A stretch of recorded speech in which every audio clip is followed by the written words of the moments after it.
100円ください。お金いるの? Oke, selamat datang kembali di channel Shiro 101. Saya doakan semoga kalian selalu dalam keadaan sehat. Di video kali ini kita akan ngelanjutin pembahasan light novel Mahoka, dan sekarang kita udah masuk ke volume 22, yang mana volume 22 ini udah masuk ke Arc Prologue of Disturbance jilid kedua. Dan sebelum kita masuk inti video, berhubung saya udah lama gak update, mau gak mau kita harus recall dulu video pembahasan volume 21 part 6 kemarin supaya yang lupa bisa lebih ingat lagi. Di volume 21 kemarin, kita semua udah tahu bahwa Tatsuya saat itu sedang menghadiri sebuah pertemuan di kantor Asosiasi Sihir Cabang Kanto, yang mana di pertemuan tersebut turut hadir para penyihir muda dari keluarga-keluarga penyihir terkemuka di Jepang. Di pertemuan itu, kita semua tahu bahwa Tatsuya benar-benar dibikin jengkel sama Saingusha Tomokazu yang ngasih gagasan untuk menjadiin Miyuki sebagai public figure demi menjembatani persatuan antara komunitas penyihir dengan masyarakat sipil. Dan tentu aja sudah pasti Tatsuya nolak mentah-mentah ide Tomokazu ini tanpa kompromi sedikit pun. Nah, akibat penolakan Tatsuya ini, banyak para penyihir muda yang hadir di acara itu agak kesel sama sikap Tatsuya. Mereka kesel karena Tatsuya mereka anggap udah egois gitu. Tapi sekali lagi, Tatsuya sama sekali gak ngepeduliin kekesalan para hadirin. Di sisi lain, Edward Clark yang saat itu sedang berada di USNA mengintip acara perkumpulan itu dengan alat penyedap informasi super canggih yaitu Eslon 3. Nah, berkat Eslon 3 ini, Edward jadi tahu bahwa Tatsuya saat itu sedang dalam keadaan terpojok. Nah, bagi Edward, momen terpojoknya Tatsuya ini menjadi sebuah kesempatan emas untuk bisa ngelenyapin Tatsuya, yang mana Tatsuya ini udah Edward anggap sebagai ancaman terbesar USNA. Dan dari sini, Edward kemudian mulai mempersiapkan sebuah rencana besar di mana jika rencana besar ini berjalan mulus, Edward akan benar-benar bisa nyingkirin Tatsuya dari muka bumi. Oke, setelah kita recall, tanpa banyak bacot lagi, sekarang kita akan langsung masuk aja ke inti pembahasan dari light novel Mahoka volume 22 part ke-1. Masih pada hari Minggu, tepat pada siang hari, rapat para penyihir muda yang diselenggarakan di kantor Asosiasi Sihir Cabang Kanto resmi dinyatakan berakhir. Rapat berakhir dengan tanpa hasil atau tanpa keputusan. Sementara itu, Tatsuya yang emang sedari tadi udah gerah sama suasana rapat, tanpa basa-basi, Tatsuya langsung segera pergi setelah rapat dinyatakan berakhir. Nah, ngelihat Tatsuya mau pergi, Saingusha Tomokazu langsung nyusul Tatsuya dan dia berusaha nyegah Tatsuya supaya gak pergi dulu dari gedung Asosiasi Sihir. Di sini, Tomokazu mulai ngebujuk Tatsuya untuk makan siang bareng bersama para peserta rapat yang lain. Nah, akan tetapi, Tatsuya tanpa kompromi sekali lagi langsung nolak tawaran Tomokazu dengan alasan adanya urusan mendadak. Dan seperti yang kita tahu, urusan mendadak yang Tatsuya sebut di sini adalah urusan di mana Tatsuya dan Miyuki harus segera pergi menuju ke kediaman utama Clan Yotsuba. Nah, ketika Tomokazu masih berusaha untuk ngebujuk Tatsuya, beberapa saat kemudian, seorang karyawan dari gedung Asosiasi Sihir datang menghampiri Tatsuya. Si karyawan ini ngasih pemberitahuan ke Tatsuya bahwa orang yang pengen ngejemput Tatsuya itu udah datang. Dan sekarang, orang yang ngejemput Tatsuya ini sedang menunggu di atap gedung Asosiasi Sihir. Tanpa memperdulikan Tomokazu sama sekali, Tatsuya langsung pergi ke atap gedung untuk menemui si penjemput tadi. Sesampainya di atap gedung, Tatsuya udah ditunggu sama seorang pemuda yang berpakaian sangat formal. Pemuda ini bernama Hanabishi Hyongo yang kelak akan menjadi pelayan pribadi milik Tatsuya. Hanabishi Hyongo ini adalah seorang pelayan dari Clan Yotsuba dari keluarga Hanabishi, yang mana keluarga Hanabishi ini merupakan pelayan peringkat kedua di Clan Yotsuba setelah Hayama. Nah, di dalam Clan Yotsuba, keluarga Hanabishi ini memiliki peran sebagai pelayan yang mengurus segala hal yang berkaitan dengan operasi-operasi ilegal yang melibatkan pertempuran langsung.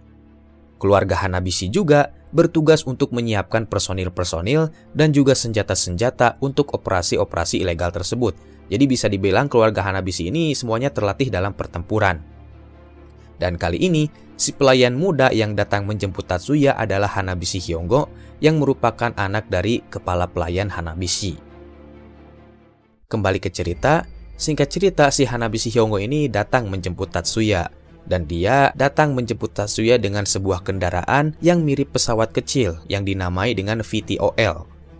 Pesawat kecil atau VTOL ini memiliki kursi untuk 7 orang, termasuk dengan kursi pilot. Dan singkat cerita lagi, Tatsuya pun naik ke VTOL yang dipiloti oleh Hyongo. Saat itu, Tatsuya berangkat menuju ke sebuah gedung 10 lantai milik Clan Yotsuba yang ada di prefektur Tofu. Dan kebetulan, Miyuki dan Minami udah standby atau udah nunggu duluan di gedung itu.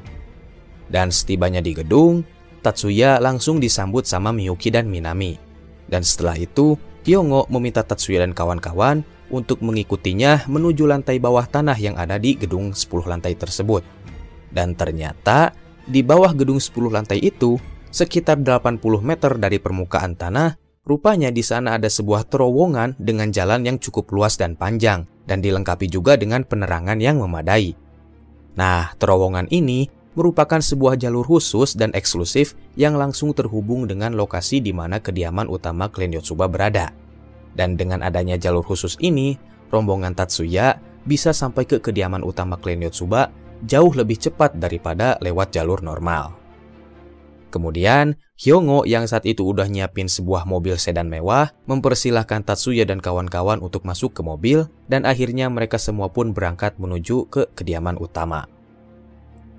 Singkat cerita, Tatsuya dan kawan-kawan akhirnya tiba di kediaman utama Clan Yotsuba. Dan ketika Tatsuya masuk ke kediaman utama Clan Yotsuba, Tatsuya ternyata udah disambut oleh Hayama. Setelah itu, Hayama kemudian memandu Tatsuya dan kawan-kawan ke tempat di mana Maya berada. Dan rupanya, Maya saat itu sedang berada di ruang makan yang sama persis dengan ruang makan yang menjadi tempat pengukuhan Miyuki sebagai calon pemimpin Clan Yotsuba selanjutnya oleh Yotsuba Maya di volume 16. Nah, setibanya di ruang makan, ternyata di sana itu udah ada Maya, Ayako, Fumiya, Tsukubayuka, dan juga Shibata Katsuhige. Tatsuya dan Miyuki pun langsung memberi salam kepada Maya. Lalu setelah itu mereka berdua pun duduk di kursi yang udah disiapin buat mereka. Sementara Minami dan Hyongo, mereka dengan sigap siaga langsung berdiri di belakang tuan mereka masing-masing. Minami berdiri di belakang Miyuki, sedangkan Hyongo berdiri di belakang Tatsuya. Singkat cerita, setelah makan siang selesai, Maya kemudian mempersilahkan Tatsuya untuk memberikan laporan-laporannya. Nah, karena Tatsuya udah mendapatkan izin bicara, Tatsuya pun mulai membahas perihal laporan-laporan yang ia bawa. Maya, Miyuki, beserta para penyihir muda yang ikut makan siang bareng saat itu, turut mendengarkan laporan Tatsuya. Sebagai pembuka, Tatsuya pertama-tama membahas laporan perihal kejadian di Pulau Saikasin atau misi yang Tatsuya laksanakan di volume 20. Tatsuya memberitahu bahwa saat ini James dan Jasmine yang merupakan pelaku sekaligus dalang dari aksi percobaan sabotase sedang ditahan di Pulau Miyaki. Dan perlu kalian tahu, Pulau Miyaki ini merupakan satu pulau yang berada dalam pengawasan penuh Clan Yotsuba. Dan bisa dikatakan bahwa Pulau Miyaki ini emang sepenuhnya milik Clan Yotsuba. Nah, di Pulau Miyaki ini ada sebuah penjara yang dikhususkan untuk mengurung para penyihir berbahaya yang udah ngelakuin banyak tindak kriminal seperti James dan Jasmine. Terus selain ada penjara, di Pulau Miyaki ini ada juga lab-lab penelitian sihir, sekaligus ada juga tempat untuk berlatih sihir. Bahkan dulu saat Miyuki masih SMP, Miyuki pernah ngehabisin waktu liburannya untuk berlatih menguasai sihir Niflheim di Pulau Miyaki ini. Oke, kembali ke laptop. Setelah membahas penangkapan James dan Jasmine, Tatsuya kemudian lanjut ngebahas perihal sihir baru ciptaannya, yaitu sihir Gatekeeper. Tatsuya mengatakan bahwa sihir Gatekeeper miliknya ini bisa digunain oleh orang lain selain dirinya. Tapi kalau sihir Gatekeeper ini benar-benar pengen digunain sama orang lain, maka sihir Gatekeeper ini masih perlu dikembangkan terlebih dahulu. Terkecuali kalau orang yang mau pakai sihir Gatekeeper ini adalah orang yang punya kemampuan atau bakat sihir interferensi metal yang hebat seperti Tsukubayuka atau Fumiya, maka sihir Gatekeeper ini bisa langsung dipakai saat itu juga. Dan perlu kalian tahu, sedari awal Tatsuya nyiptain sihir Gatekeeper ini emang ditujukan untuk digunain sama orang lain. Pasalnya, kita semua udah tahu bahwa dengan level kekuatan dan skill Tatsuya yang sekarang aja, itu udah jauh lebih dari cukup kalau hanya untuk sekedar melindungi diri. Malahan, penggunaan sihir Gatekeeper ini akan cenderung tidak efektif bagi Tatsuya yang karakternya lebih condong ke bertarung di garis depan. Nah, selain masalah efektivitas, Tatsuya juga sebenarnya agak kurang cocok untuk memakai sihir Gatekeeper. Karena Tatsuya ini sama sekali gak punya kemampuan atau gak punya bakat untuk menggunakan sihir interferensi mental. Kalau aja Tatsuya gak punya kemampuan elemental sight, pastinya bakal mustahil buat Tatsuya sekalipun untuk bisa menggunakan apalagi menciptakan sihir Gatekeeper ini. Makanya, dari awal, sihir Gatekeeper ini emang Tatsuya buat untuk digunain sama orang lain, terutama orang-orang dari klan Yotsuba. Karena di klan Yotsuba ini terdapat banyak penyihir-penyihir hebat yang punya kemampuan sihir interferensi mental yang kuat seperti Tsukuba Yuka atau Kuroba Fumiya. Nah, singkat cerita, setelah selesai ngebahas sihir Gatekeeper, Tatsuya langsung ngasih sebuah file berisi program-program dari sihir Gatekeeper ke Yotsuba Maya.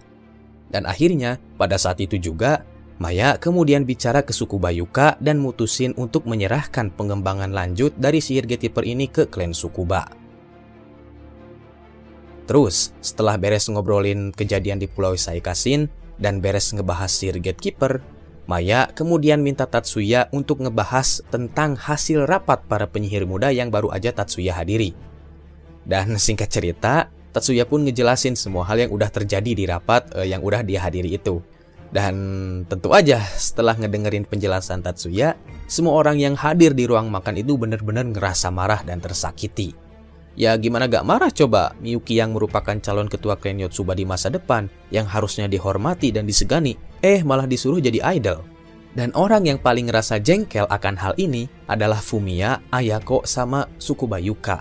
Mereka bertiga nganggap bahwa tindakan klan Saengusa yang berusaha manfaatin Miyuki itu udah gak bisa ditolerir.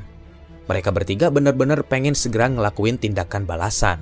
Dan meskipun nantinya klan Yotsuba bakal diisolasi oleh ke-27 klan penyihir di Jepang sekalipun, mereka bertiga seolah-olah gak peduli karena mereka yakin tindakan isolasi sekalipun gak bakalan bisa ngelemahin klan Yotsuba. Nah, akan tetapi Shibata Katsuhige melarang tindakan gegabah seperti itu karena akan berakibat buruk untuk klan Yotsuba dari segi sosial. Nah, si Katsuhige ini, meskipun dia kelihatan tenang, ternyata dia ini sebenarnya juga sangat marah karena Miyuki dimanfaatin seperti itu. Ya, tapi si Katsuhige ini adalah orang yang cenderung berpikir dewasa dan logis meskipun dalam keadaan marah. Kemudian, Katsuhige menyarankan klan Yotsuba untuk tidak bertindak gegabah dan lebih baik masalah ini dibiarkan aja berlalu.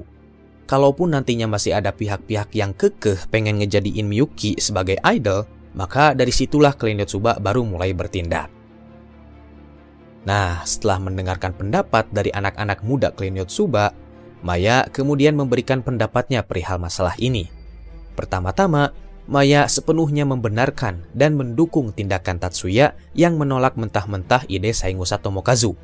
Kedua, untuk penyelesaian masalah ini, Maya setuju dengan pendapat logis dari Shibata Katsuhige.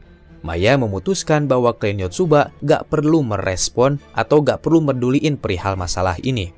Dan kalaupun nanti ada pihak yang masih maksa, Maya bakal sepenuhnya ngedukung Tatsuya dan Miyuki, meskipun harus all out berperang dengan ke-27 keluarga penyihir lain yang ada di Jepang.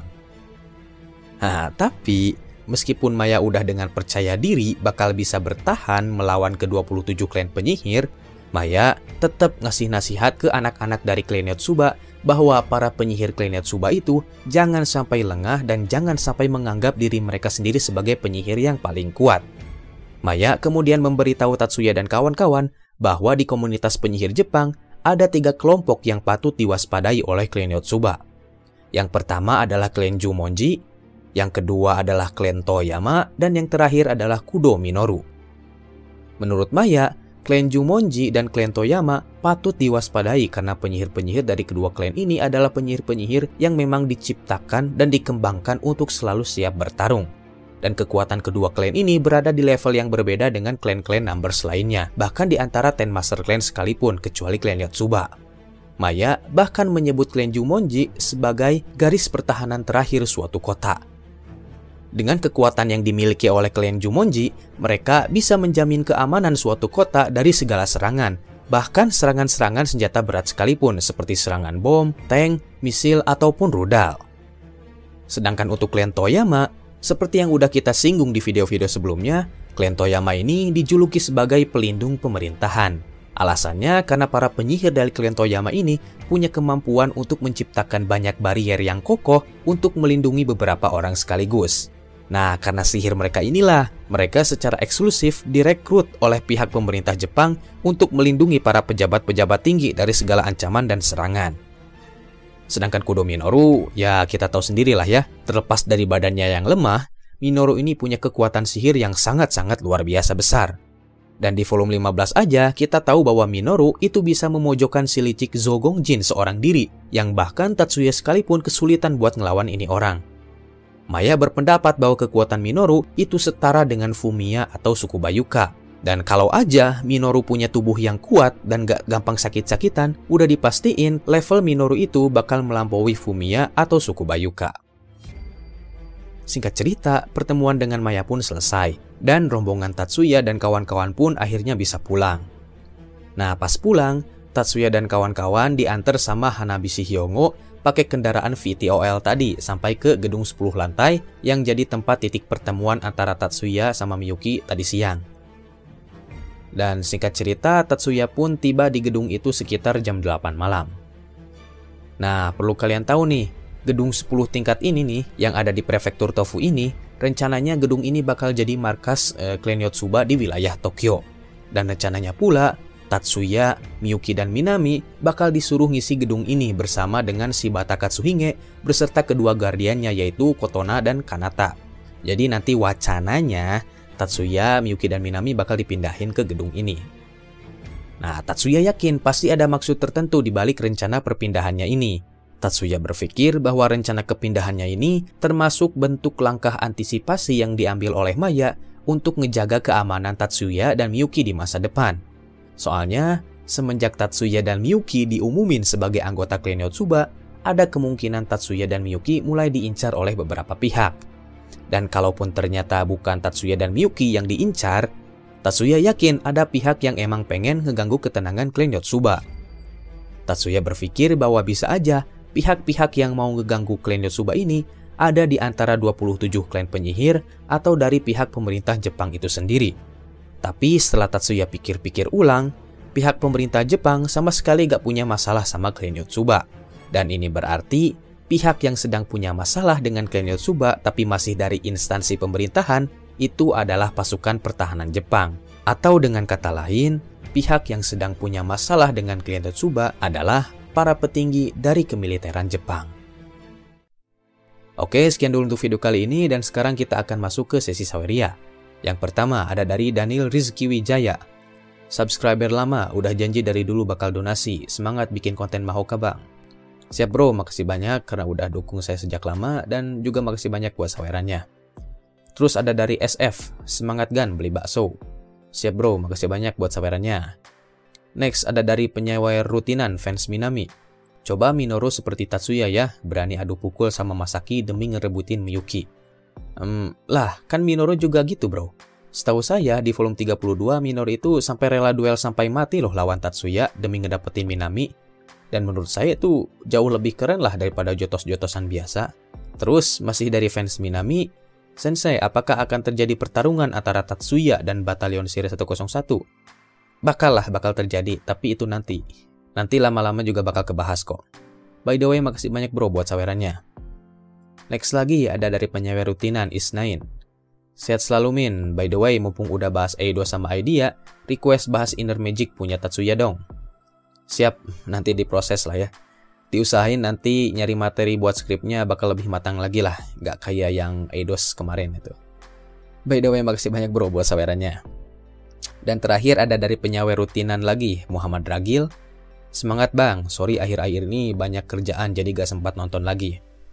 Siap bro, gak apa-apa. Pokoknya duluin aja dulu apa yang harus didahuluin. Video-video di channel ini mah gak bakalan kemana-mana kok, dibiarin sebulan 2 bulan juga. Dan seperti biasa, makasih banyak bro buat sawerannya. Oke, sekian dulu untuk sesi Saweria. Buat kalian-kalian yang pengen support channel ini dengan cara berdonasi, kalian bisa langsung cus ke link yang udah saya sediain di deskripsi. Sekali lagi, terima kasih banyak buat kalian-kalian yang udah ikhlas ngasih saya donasi, dan juga kalian-kalian yang udah setia nonton video-video di channel ini sampai habis. Dan saya cukupkan sekian dan sampai jumpa di video berikutnya.